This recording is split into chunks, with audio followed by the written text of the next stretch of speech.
so nobody's gonna say it. Some of these smart starter cars are just bad. Like, how are you not fast and you're still unreliable? Like, genuinely no redeeming qualities whatsoever. Straight garbage. Before we get into this video, if you ever want to suggest or have a say on any future uploads, join my Discord. It is in the channel description and I will put a link below this video. So without further ado, let's get right into it. The Chevy Cruze with a 1.4 liter turbo inline 4 and 138 horsepower, making around 148 pound-feet of torque. This thing was slow with a 0 to 60 of 9 seconds, which is completely fine because this is a commuter car. Now, pop the hood. Do you notice anything here?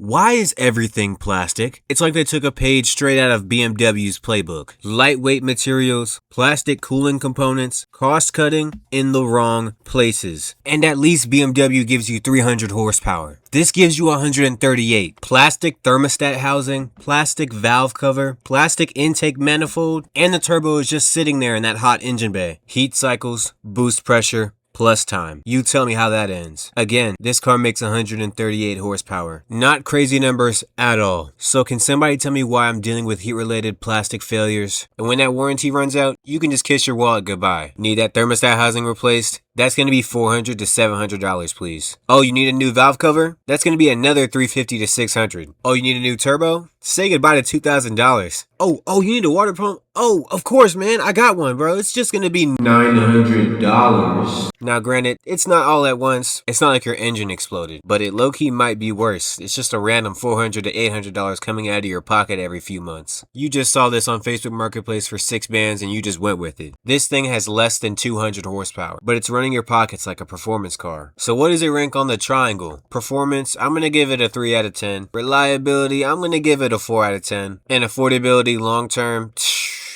2 out of 10. Now we go on to our next pile of garbage. The Ford Focus. 160 horsepower, good miles per gallon. It's got that nice Ford badge. Also, it's cheap. It looks like a very responsible decision. All fun and games till you hear someone utter DPS 6. He was that, bruh.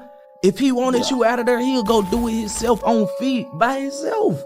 In the compact car world, the DPS 6 was the boogeyman. I mean, you wouldn't even see it coming. The car drives completely fine.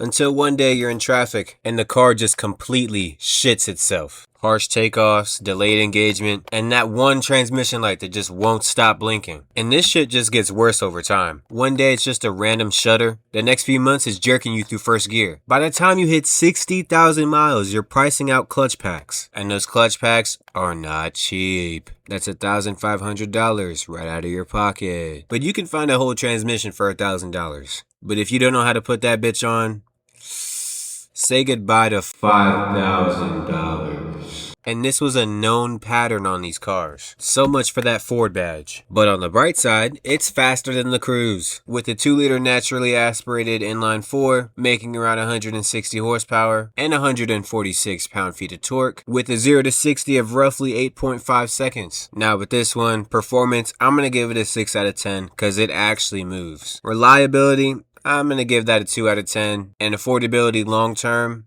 3 out of 10. Next on the list, we got the Nissan Sentra. If you thought Ford had bad transmission issues, Nissan took it to a whole new level of buffoonery. Continuously variable transmission, otherwise known as a CVT. It doesn't shift like a regular automatic, and it has no real gears. So what does it have?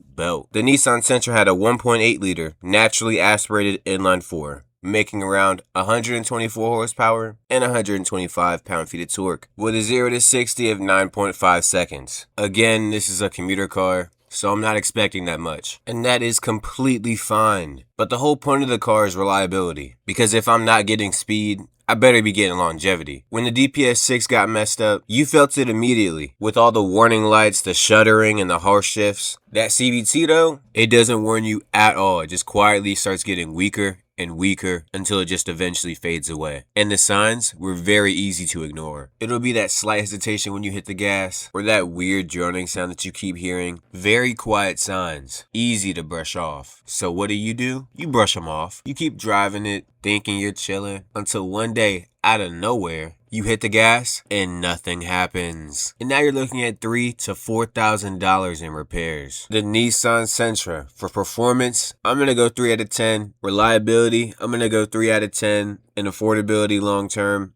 3 out of 10. Straight threes. Next up, the Hyundai Sonata. With a 2.4 liter naturally aspirated inline-4 with around 190 horsepower and a 0 to 60 of 7.5 seconds. So performance wise, it was actually decent. The interior was nice, the exterior was very modern, and most importantly, it was affordable. No real complaints. Until your engine started knocking, and not the friendly kind either. And that's not really a cheap repair. I'm talking new engine, and that $6,000 is coming right out of your pocket. Hyundai Sonata. Performance, I'm gonna go 7 out of 10. Reliability, 2 out of 10. And affordability long term, 3 out of 10. Alright, next contestant. The Mitsubishi Lancer, not the Evo. Relax. Looks nice and sporty. So you're gonna think, performance, but this thing had a 2 liter naturally aspirated inline-4 with 148 horsepower and 145 pound-feet of torque with a 0 to 60 of 9 seconds. But here's the issue, it came with a CVT transmission. So all those sporty looks are strictly for show. And look,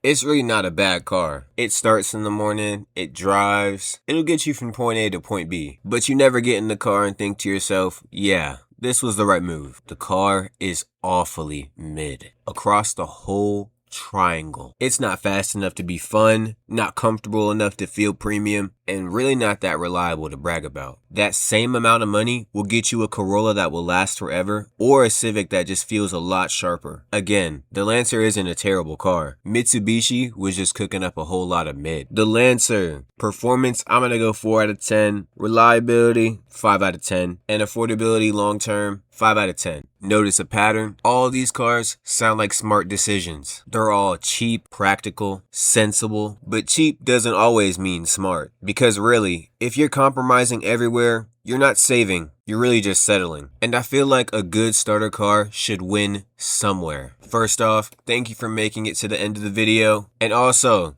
thank y'all for crushing that 200 sub goal. And at the end of the month, we are at 716 subscribers. I cannot thank y'all enough. I appreciate all the support, all the nice comments, and this is just the beginning. We just getting started, man. I'm trying to tell you.